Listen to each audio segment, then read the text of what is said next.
భారత్‌తో చిరకాల మిత్ర సంబంధం ఉన్న రష్యా ఇప్పుడు నిజంగానే రూట్ మార్చేసిందా అంటే అవునని అంటుంది ఇంటర్నేషనల్ మీడియా. ఏకంగా పాకిస్తాన్‌తో డీల్ కుదుర్చుకుందని కూడా చెప్పేసింది. దీంతో దేశాల మధ్య అసలు ఇష్యూ స్టార్ట్ అయింది. అసలు ఇన్నేళ్ల పాటు భారత్‌కు సపోర్ట్ చేసిన రష్యా ఇప్పుడు పాక్‌తో ఎందుకు చేతులు కలిపింది? నిజంగానే రష్యా భారత్‌ను దూరం పెట్టేసిందా? అసలు ఇది నిజమా కాదా? ఇంతకు పాక్‌తో ఉన్న బంధం గురించి రష్యా ఇచ్చిన క్లారిటీ ఏంటి అనేది తెలుసుకుందాం. ఇటీవలే పహల్గామ్ ఉగ్రవాదుల దాడి తర్వాత ఆపరేషన్ సింధూర్ సమయంలో పాకిస్తాన్ భారత్ మధ్య జరిగిన యుద్ధ వాతావరణంలో రష్యా భారత్ కు ఏ విధంగా సపోర్ట్ చేసిందో చూసాం. ఎందుకంటే రష్యా భారత్ కు మధ్య చిరకాలం బంధం ఉంది. అయితే ఇప్పుడు రష్యా పాకిస్తాన్ తో సంబంధం పెట్టుకుందన్న వార్త వినిపించడంతో దేశమంతా షాక్ అయింది.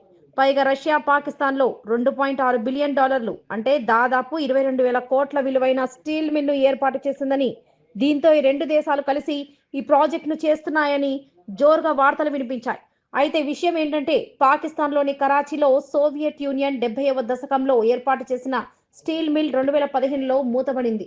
ఇక ఇప్పుడు దీనిని తిరిగి తెరవడానికి రష్యా పాకిస్తాన్ ఒప్పందం చేసుకున్నట్లు బాగా ప్రచారం జరిగింది. దీంతో ఇది కాస్త బాగా వైరల్ గా మారడంతో రష్యా పాక్ తో సంబంధం పెట్టుకోవడం ఏంటి అని భారత్ కు అనుమానం వచ్చింది. ఇక వెంటనే రష్యా దీనిపై స్పందించింది.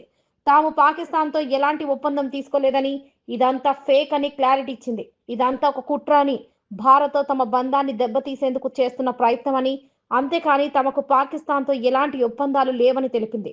ఇక మాస్కో నుండి వచ్చిన ఇన్ఫర్మేషన్ ప్రకారం పాకిస్తాన్లో ఈ స్టీల్ పునరుద్ధరణకు సంబంధించి చర్చలు జరగడం, అలాగే 22,000 కోట్ల ఒప్పందంపై సంతకాలు జరిగాయన్నది కూడా నిజం కాదని తెలిపింది.